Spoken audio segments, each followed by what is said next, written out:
In Drayton, Oregon, amidst babbling brooks and luscious green plains, the stage was set for a wedding on the 18th of August, 2018.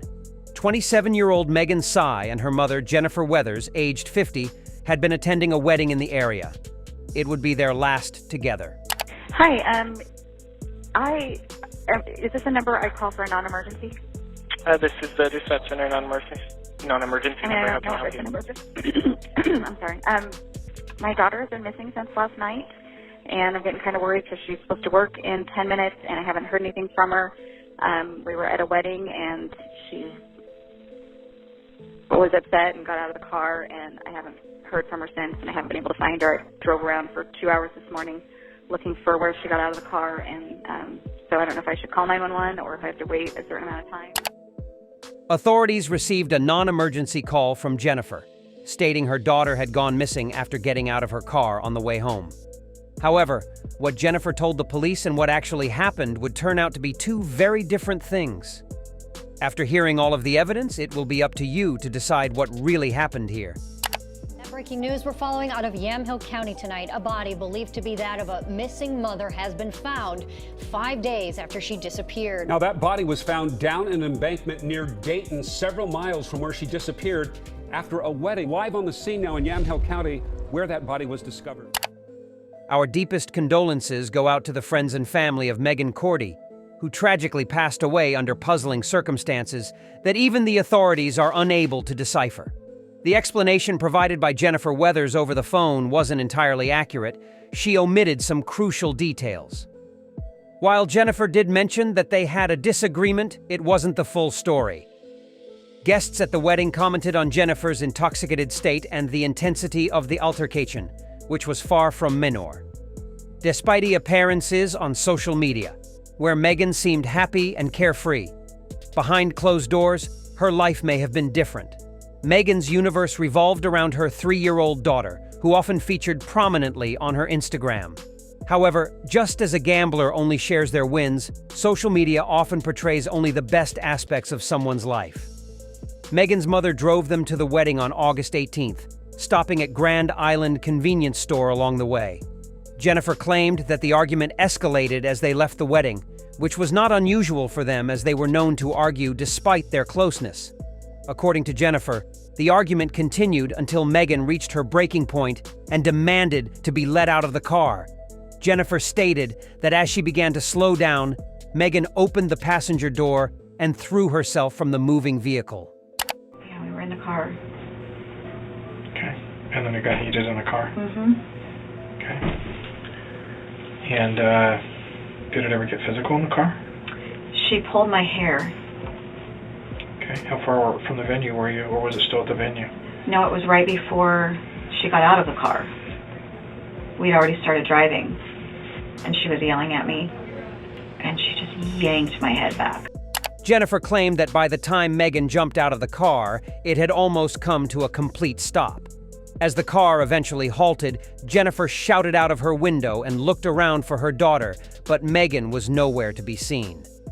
After approximately half an hour of driving up and down the road in search of Megan, Jennifer decided to head home, as she had Megan's 3-year-old daughter in the back of the car. Unfortunately, Megan would never be seen alive again. Do you want to report her as missing? Yeah, I think so. Where was she missing? I've checked the hospitals and I've checked the jails, and she's not in either one of those. So the wedding was at Heiser Farm in Dayton, Oregon. The next morning, Jennifer woke up, but Megan had not reappeared. There were no texts or calls from her daughter, which was unusual considering Megan's daughter was her world. Jennifer decided to call emergency services, but oddly, she called the non-emergency line first. Her tone could have been more concerned, and surprisingly, she mentioned that she hadn't tried calling Megan. Normally, one would expect the first person to call would be the missing person's own mother, especially in a situation where she was left in the middle of nowhere the night before. In Jennifer's defense, she claimed to have checked jails and hospitals without any luck. The police acted swiftly, putting out an appeal for volunteers to help search for Megan. Over 300 people, including emergency workers and Megan's father, a fire captain in Clackamas, Oregon, joined the search efforts. Despite the extensive search in woodlands, rivers, and forests, there was no sign of Megan. When police visited Jennifer, they searched her car under the pretense of trying to find any clue that might lead them to her daughter. In the front seat of the car, they found Megan's shoes and cell phone, contradicting Jennifer's earlier statement that Megan had jumped from the back seat. What raised suspicions even more was the discovery of a large clump of blonde hair with roots attached in the front seat of the car. This suggested that whatever happened on the evening of August 18th was more than just a verbal argument. Investigators brought Jennifer in for questioning and conducted a lie detector test. Although the results were not admissible in court, they provided valuable insights. In the car. Okay. And then it got heated in the car? Mm-hmm. Okay. And did it ever get physical in the car? She pulled my hair. Okay. How far from the venue were you, or was it still at the venue? No, it was right before she got out of the car. We'd already started driving, and she was yelling at me, and she just yanked my head back. And I slammed on the brakes, and then I yelled at her, "What are you doing? Gia's in the car." And I reached back and hit her arm. Trying to hit her arm. Just trying to make her let go of my hair. During questioning, Jennifer was asked about what led to Megan allegedly attacking her. What stood out the most was her body language. It conveyed uncertainty and disinterest. However, this could also be interpreted as a sign of nervousness. Speaking in a laid-back, slow manner could indicate that she was giving herself time to think before answering questions, to avoid potentially revealing any lies. Other red flags for the police included Jennifer folding her arms or crossing her legs, which are often interpreted as defensive gestures, suggesting that she may have something to hide.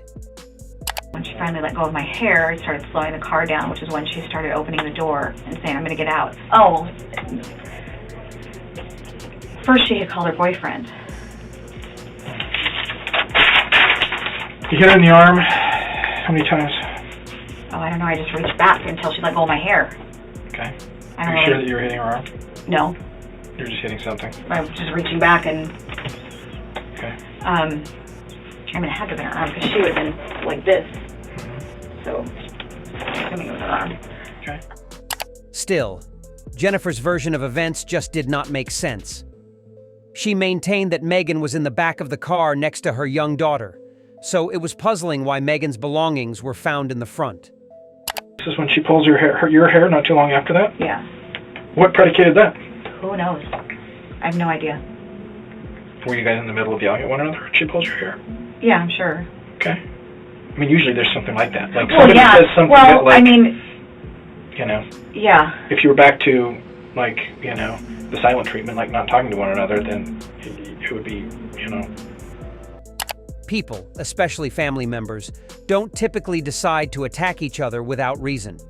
According to Jennifer, Megan's behavior seemed to come out of nowhere, but this assertion was dubious. Witnesses at the wedding saw Megan arguing with her mother before they left the venue. Whatever had been said between them was evidently enough to provoke Megan to lash out. It wasn't just a random attack by a daughter on her mother. Using derogatory terms towards one another? Would that be No, a I fair don't call assessment? Megan names, yeah. Does she call you names? Oh, of course. I mean, not of course, but yes, she does.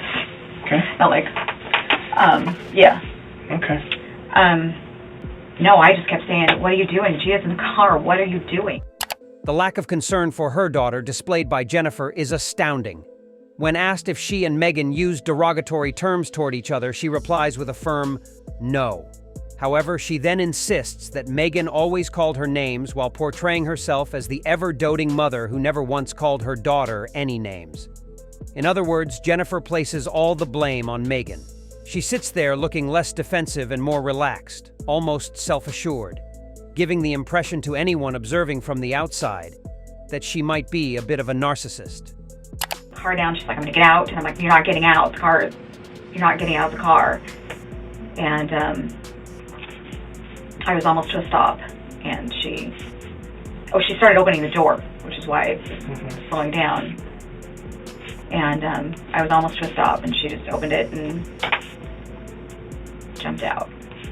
So then I stopped the car and got out and walked around it, closed her door that she had jumped out of, and I was looking for her. I couldn't see her anywhere. I'm calling her name, and she's not answering me. I can't leave the car because Gia's in it. So I'm just calling her name, get back in the car, and I can't see her anywhere. So I got back in the car and turned it around because I figured with the direction she jumped out, she'd be heading the opposite way. Wait, what's that, Jennifer? Your daughter allegedly jumps from a car, you can't see her. She isn't responding to your calls, and yet you don't even leave your seat. It's understandable that she had a young child in the car as well, but that doesn't mean she couldn't have stepped out of the vehicle for a moment to take a look around outside. Jennifer goes on to claim that she kept her windows down, continued shouting Megan's name, turned the car around, and searched using her headlights. Ask yourself, what would you have done in these circumstances? Would you have gotten out of the car to search for your daughter, fearing she may have been injured when she jumped from the vehicle? Could Jennifer have taken the 3-year-old girl with her as she searched for Megan? Surely the answer to both of these questions is yes.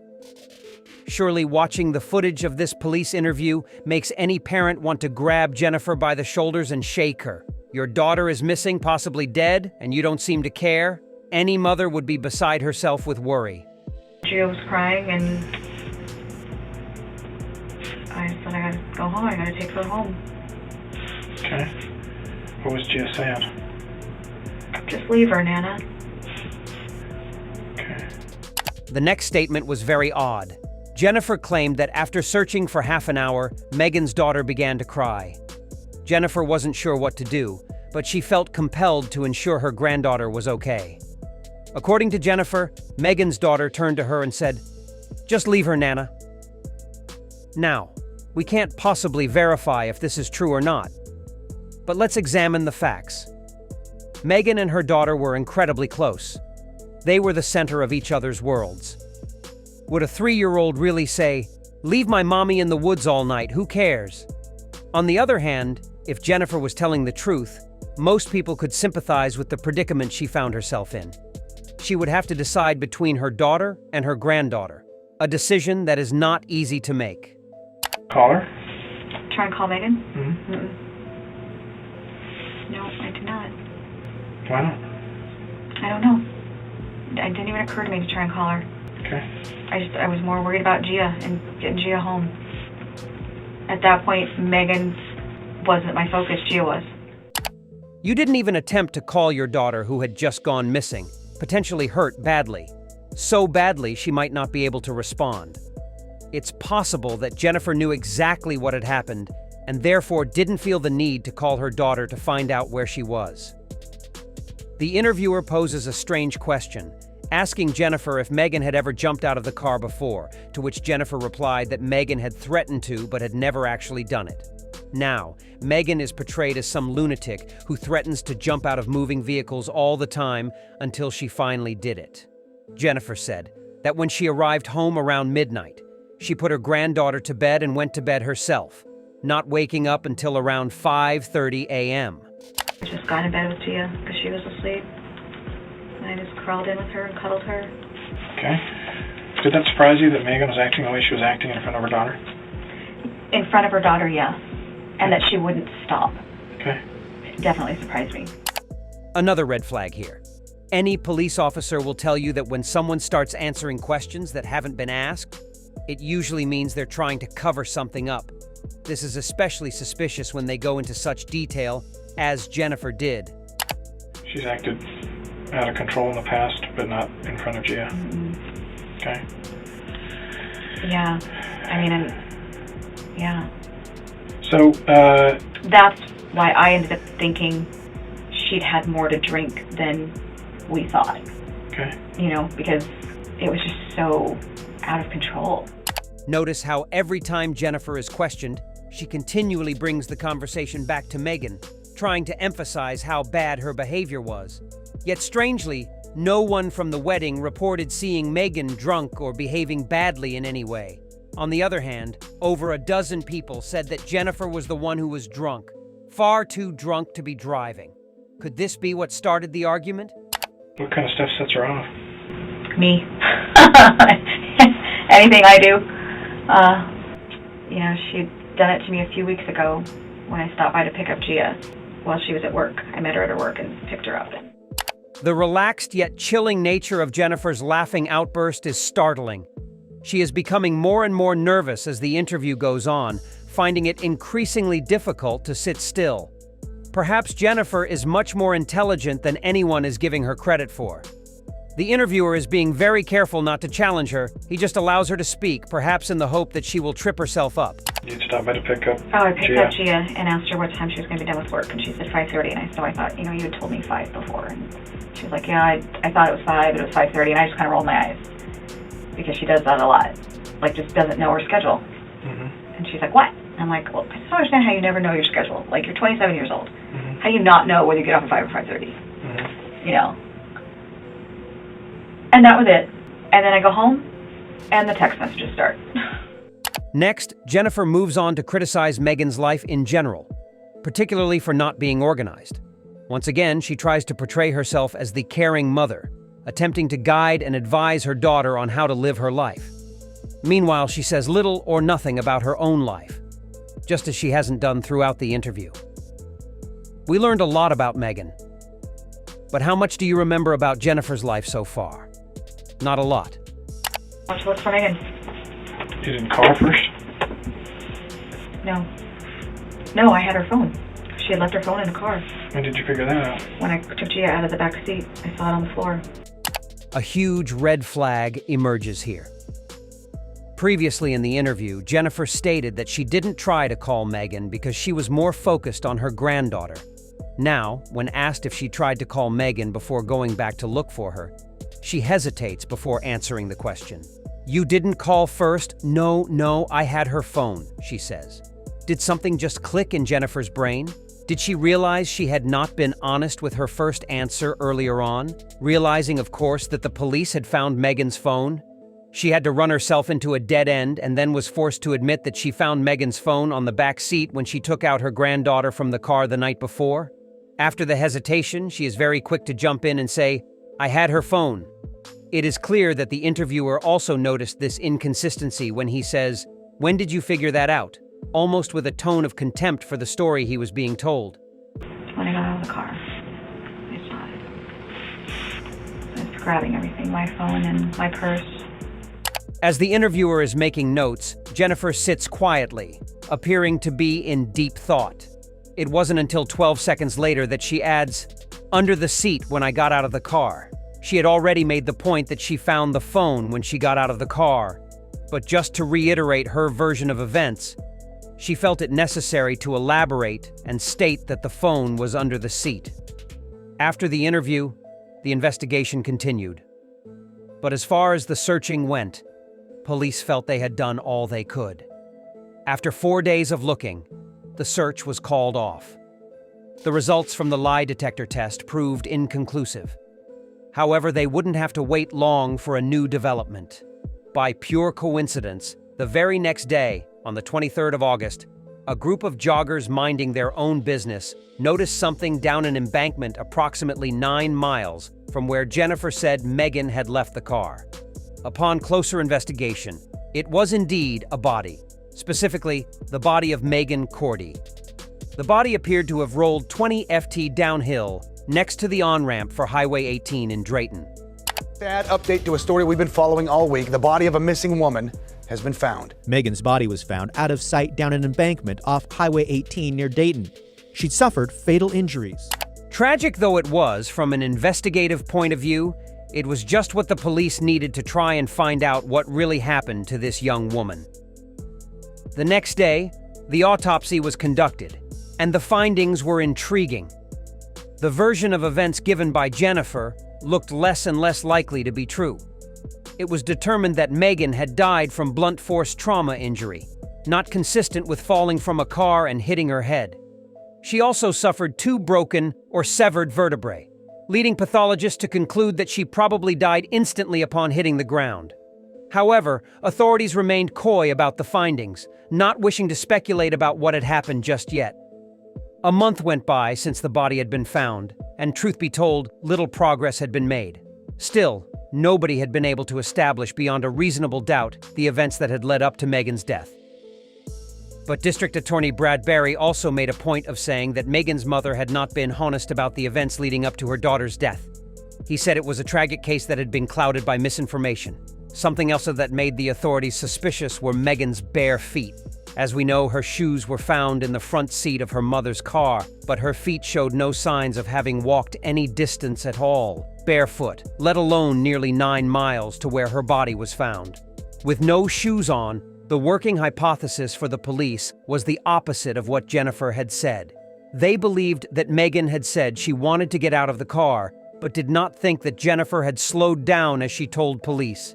They believed that Jennifer may have accelerated towards the highway as Megan opened the door. The speed that the vehicle was gathering may have caused Megan to lose her balance and fall out of the car, presumably then rolling over the ramp and down the embankment.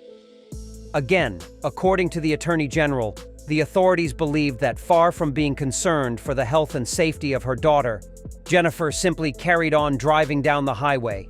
This was a reasonable assumption. After all, we know that Jennifer did not call the police about her daughter until the next day, after allegedly driving around and looking for her for 2 hours. Unfortunately, with a lack of evidence and the only witness to the events being a 3-year-old child, there just wasn't much more for the police to do. But clearly demonstrating that they did not believe Jennifer one little bit, they decided to get creative with their approach. No fewer than a dozen witnesses came forward from the wedding and said that Jennifer, who was, of course, the designated driver, didn't have a drink or two. She was knocking them back as she left the wedding. It was obvious that she had had too much to drink as she swayed from side to side while entering her car and getting into the driver's seat. The district attorney announced that they could not pursue homicide charges because of a lack of evidence. Instead, they now decided to arrest Jennifer Weathers for DUI and reckless endangerment, while still highlighting that Jennifer's story just didn't make sense. The clump of blonde hair found in the car turned out to be Jennifer's, so now there was little doubt that Megan probably ripped it out during a struggle. The altercation between them was clearly more serious than Jennifer dared to admit. Jennifer was charged in late September and went to trial in October. Prosecutors knew it would be difficult to get a conviction because no test had been carried out that night. They were relying entirely on witness testimony. The mom, who prosecutors say misled investigators about her daughter's death, returned to court today. She reached a plea deal to driving drunk the night of her daughter's death. Jennifer Weathers appeared in court, but she won't face any charges in connection with her daughter's death. She was driving with 27-year-old daughter Megan Cordy after a wedding this summer in Yamhill County. They had an argument, and at some point, Cordy either jumped or fell out of the car and died. The Yamhill County DA says Weathers didn't call police right away and lied about where her daughter was last seen. But the DA couldn't charge her because he said it was a tragic accident, not a crime. Weathers will be sentenced for drunk driving in February. Prosecutors made every effort to find a more serious charge that could be used to convict Jennifer for a more severe crime. Unfortunately for them, they couldn't find one. Prosecutors say Jennifer Weathers was driving drunk with her daughter Megan Cordy and her 3.5-year-old granddaughter that night in August when Megan went missing. Jennifer appeared in court today, facing charges for a DUI and reckless endangering. She's not charged in Megan's death. Many are frustrated by this, including prosecutors who say they spent hours looking for a charge that fit. I don't know that there's anybody as frustrated as law enforcement and as we are in law enforcement in not being able to find something that fits. Sometimes, criminal statutes just don't. They can't fill every gap, and they don't. Investigators say Jennifer and Megan got into a heated argument that turned physical that night.